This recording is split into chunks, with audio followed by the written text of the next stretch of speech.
안녕하셨습니까? 행복한 인생 이마 알베르토입니다. 현재 국회연금개혁특별위원회 산하 공론화위원회에서는 5월까지인 연금개혁 최종안 도출을 위해 500명의 시민대표단이 참석하는 수기 토론회를 이어가고 있는데요. 과연 어떤 내용이 논의되고 있는지 오늘 아주 쉽게 설명해 드리겠습니다.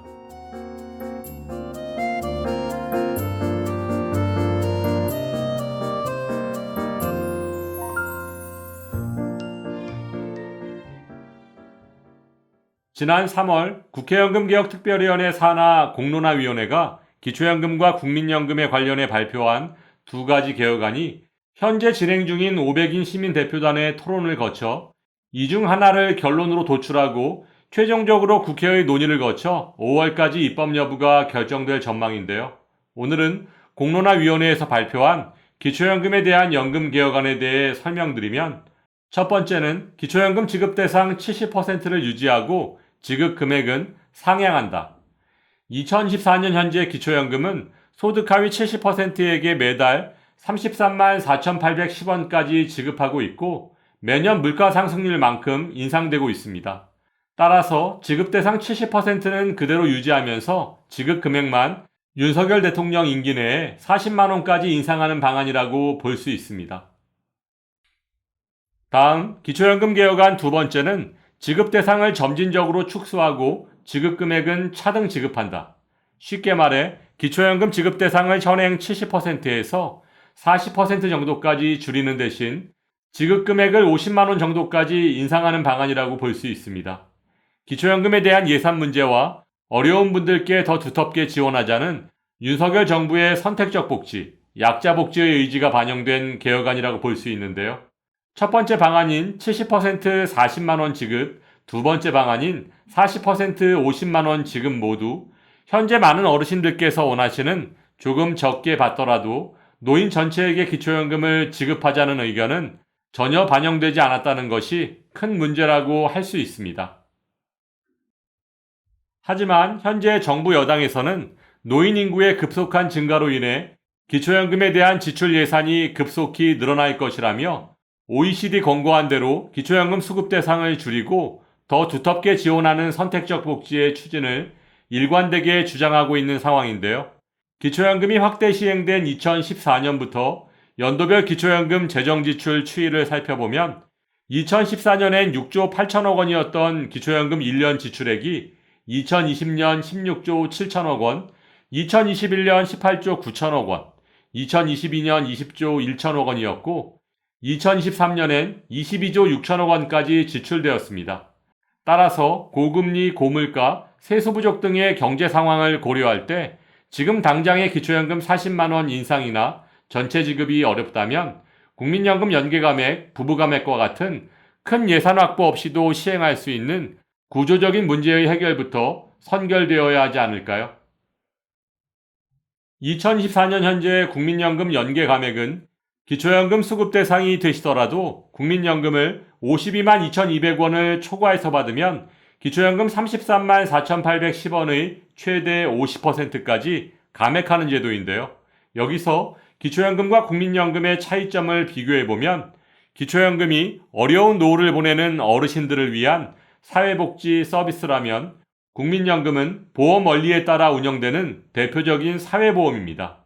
또한 기초연금은 2014년부터 확대 시행되었으며 국내에 거주하는 만 65세 이상 어르신들 중 소득 하위 70% 이하인 분들에게 단독가구 33만 4,810원, 부부가구 53만 5,680원까지 매달 25일 무상으로 지급하고 있는 노인수당입니다. 반면 국민연금은 1988년부터 시행되었으며 최소 10년 이상 보험료를 납부한 후 연금 수급 연령에 도달해야 연금을 받을 수 있는 일종의 사회보험인데요.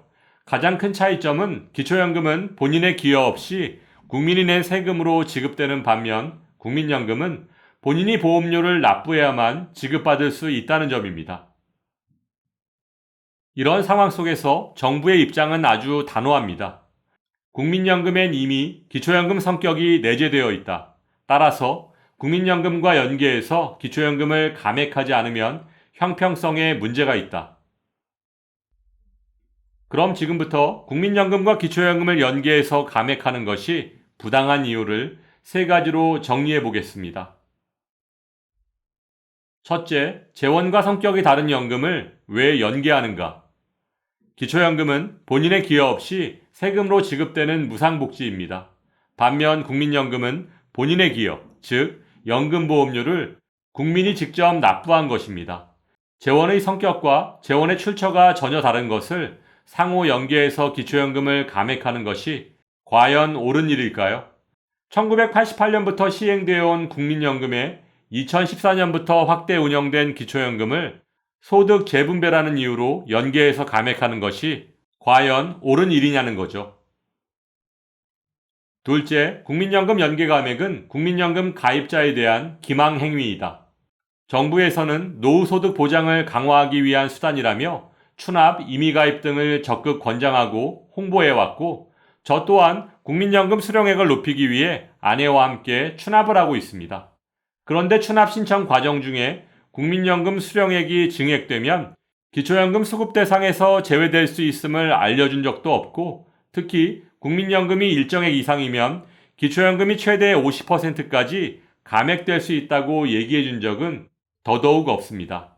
이런 줄 알았다면 국민연금 몇 푼 더 받자고 추납을 선택하지 않았을 것입니다.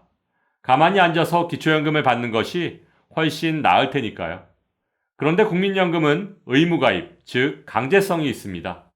처음 가입할 때 선택의 여지도 없었고, 더구나 2014년부터 확대 시행된 기초연금과 1988년 시행된 국민연금을 소급 연계해서 기초연금을 감액하는 것은 국민연금 가입자에 대한 사기극이고 역차별의 전형인 것입니다.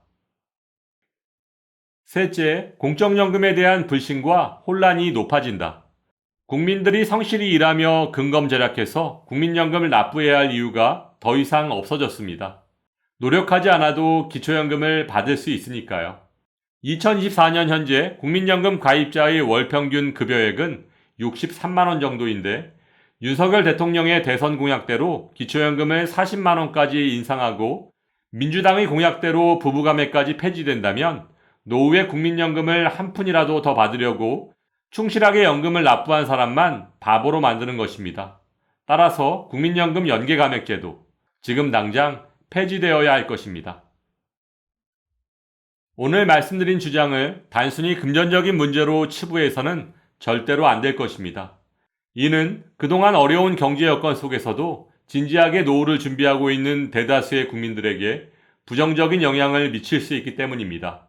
또한 정부에서는 연금 사각지대 해소, 노후소득 보장, 소득 재분배 등을 주장하고 홍보하고 있지만 어차피 기초연금 수급 대상에서 제외되는 소득 상위 30%는 추납을 통해 국민연금을 재테크 수단으로 활용해오고 있습니다. 하지만 중산층은 기초연금 수급 대상에서 제외될까봐, 특히 저소득층은 기초연금 수급 대상이 되더라도 기초연금이 감액될까봐 추납, 임의가입 등 국민연금의 장점을 제대로 활용하지 못하고 있는 상황입니다. 무엇이 연금 사각지대 해소이고 무엇이 소득 재분배를 위한 일일까요? 열심히 일하고 성실하게 연금을 납부한 사람이 받는 국민연금보다 연금 한 푼 안 넣은 사람이 받는 기초연금이 더 많다면 더 이상 국민연금에 가입해야 할 이유가 없지 않을까요? 이런 문제 때문에 기초연금을 40만원으로 인상하면 국민연금 가입자의 33.4%가 국민연금 납부를 중단할 의사가 있다고 밝힌 것입니다. 따라서 국민연금 연계 감액제도를 당장 폐지하는 것이 최선이겠지만, 여러 가지 이유에서 지금 당장 폐지가 쉽지 않다면 감액 대상과 금액을 최소화할 수 있는 방안을 시급하게 마련해야 할 것입니다. 2024년 현재 국회연금개혁특별위원회에서는 국민연금, 기초연금을 포함한 공적연금 개혁안을 도출하기 위한 논의가 진행되고 있습니다. 물론 국민연금 기금 고갈 시점을 연장하고 기초연금을 더 많은 분께 더 많이 지급하는 것도 중요하겠지만, 연금 재정 확보의 문제가 쉽지 않은 상황 속에서 큰 예산 없이도 문제를 해결할 수 있는 국민연금 연계 감액의 폐지는 지금 당장 시행되어야 할 것입니다. 상식이 통하는 세상이 되기를 바라며 오늘도 알베르토가 어르신들의 행복한 인생이 임하길 응원하겠습니다. 행복한 하루 되세요. 좋아요, 구독, 그리고 알림과 공유는 좋은 콘텐츠를 만드는 힘이 됩니다.